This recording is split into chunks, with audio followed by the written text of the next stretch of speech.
हम लोग thumb impression और आइरिस रिकॉग्निशन के साथ साथ डीएनए टेस्ट के लिए भी तैयार हैं। आज से 20 वर्ष पहले नौकरी ज्वाइन किया, उस समय इस तरह का मोबाइल कंप्यूटर का युग नहीं था। उनसे कंप्यूटर बेस्ड परीक्षा लेना ये बहुत बड़ा अन्याय है उनके साथ। तारीख परीक्षा की आ गई है तो कुछ दिनों में तारीख चुनाव की भी आ जाएगी। वो हम देश के नागरिक हैं तो वोट तो देंगे ही, तो वोट से ही जवाब दिया जाएगा। सारे अखबारों के माध्यम से हम लोगों को सक्षमता परीक्षा की जानकारी मिली है कि 26 फरवरी से 13 मार्च के बीच में होना है। और जान करके हम लोगों को बहुत आश्चर्य हो रहा है कि इतनी बार सरकार से मांग करने के बावजूद सरकार ने हमारी मांगों पर कोई विचार नहीं किया, कोई सुधार नहीं किया नियमावली में, और परीक्षा का डेट भी लगभग घोषित कर दिया है। तो ये हम लोगों के लिए बहुत ही कहीं आश्चर्य की बात है और पीड़ा कष्ट की बात भी है कि जो 3 जिलों का विकल्प हम हटाने की मांग कर रहे थे उस पर सरकार ने कोई विचार नहीं किया और उल्टे जो है कि परीक्षा का डेट भी घोषित कर दिया। देखिए, बिहार में यह पहली बार हो रहा है। इससे पहले थंब इम्प्रेशन का जांच तो बीपीएससी वालों का भी हुआ है, लेकिन आइरिस रिकॉग्निशन यानी आँख की पुतली का जांच नहीं होता जी, इस पर हो रहा है। क्यों हो रहा है? मतलब कि ऐसा लोगों को शक है कि वो शिक्षक नहीं है इसलिए हो रहा है? अब देखिए, क्यों हो रहा है ये तो जिन्होंने आदेश निकाला है वो बताएंगे, लेकिन हम शिक्षकों की तरफ से कहना चाहते हैं कि हम लोग थंब इम्प्रेशन और आइरिस रिकॉग्निशन के साथ साथ डीएनए टेस्ट के लिए भी तैयार हैं। टेस्ट भी करवा लीजिए। जब आंख का पुतली जांच करवा ही रहे हैं तो बचा क्या है कि डीएनए टेस्ट वो भी करवा के देख लीजिए कि डीएनए टेस्ट हमारा मैच कर रहा है कि उसमें भी कहीं कोई मिसमैच है, गड़बड़ी है। हमारा भी डीएनए टेस्ट कराइए कि हम शिक्षक हैं कि नहीं, शिक्षक हैं कि नहीं है।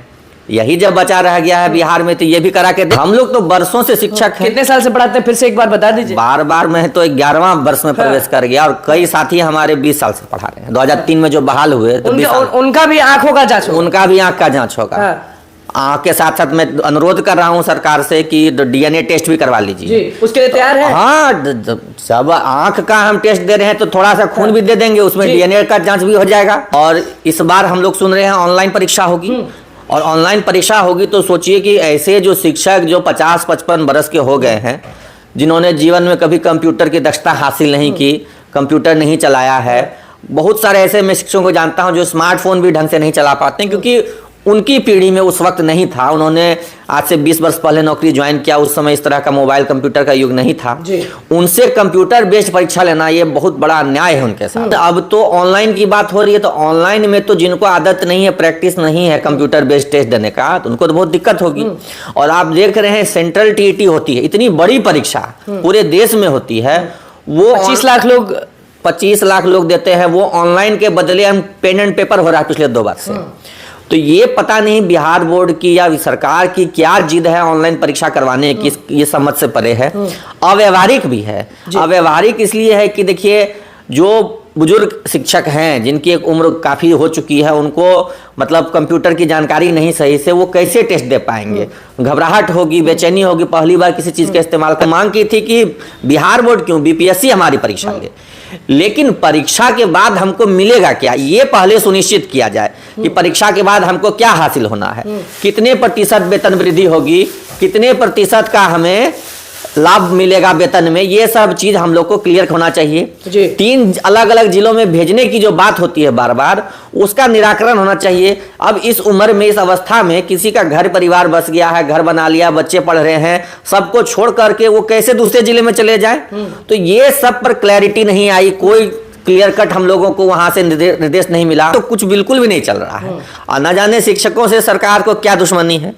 आखिरकार सरकार के आदेशों का पालन करने वाले जमीनी स्तर पे तो हम ही हैं, बच्चों को शिक्षा देने वाले हम ही हैं, लेकिन हमसे ये बैर भाव क्यों, ये हम लोगों को नहीं समझ में आ रहा है। देखिए, नाम सक्षमता परीक्षा, नाम विशिष्ट शिक्षक, इन सब पर हमें आपत्ति है। हम तो बार बार कह रहे हैं कि बीपीएससी से हमारी परीक्षा लीजिए, जो भी उसमें एक न्यूनतम अर्हता अंक जो आप तय करते हैं वो प्राप्त कर लेंगे, उनको आप राज्यकर्मी घोषित कर दीजिए, वो अपने ही जिले में एक जिला कैडर में उनको रहने दीजिए। जिनको ऐच्छिक स्थानांतरण चाहिए उनको ऐच्छिक स्थानांतरण का लाभ दीजिए। ये जबरन ट्रांसफर देना, नाम विशिष्ट दे देना, तो नाम सक्षमता दे देना, तो परीक्षा बिहार बोर्ड से करा। सक्षम तो हम लोग बच्चों को पढ़ाने में हैं। इतना बढ़िया जो मैट्रिक इंटर का बिहार बोर्ड का रिजल्ट होता है वो किसकी बदौलत होता है? मुख्यमंत्री जी स्वयं क्रेडिट लेते हैं कि बिहार बोर्ड का रिजल्ट बहुत अच्छा हो रहा है।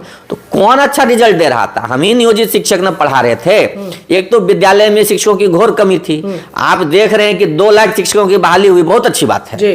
लेकिन ये गौर कीजिए कि इतने सालों से 2 लाख शिक्षकों की कमी थी जी। इस पर तो कोई नहीं बोल रहा है कि 2 सालों से कमी थी तब ना बहाली करनी पड़ी। तो इतने साल 2 लाख शिक्षकों की कमी रहने के बावजूद खास करके हाई स्कूल और +2 में बच्चों को कौन पढ़ा रहा था? हम ही नियोजित शिक्षक पढ़ा रहे थे। और आज जब राज्य अकादमी देने की बात आई है तो हम लोगों के साथ ऐसा भेदभावपूर्ण नीति बनाया जा रहा है। हम लोगों के लिए, हम लोगों के साथ एक तरह से अपमानजनक नियमावली बना दी गई है कि आप अपने जिले से निकलिए, बाहर जाइए। एक तरह से गेट आउट करने वाली बात हो रही है।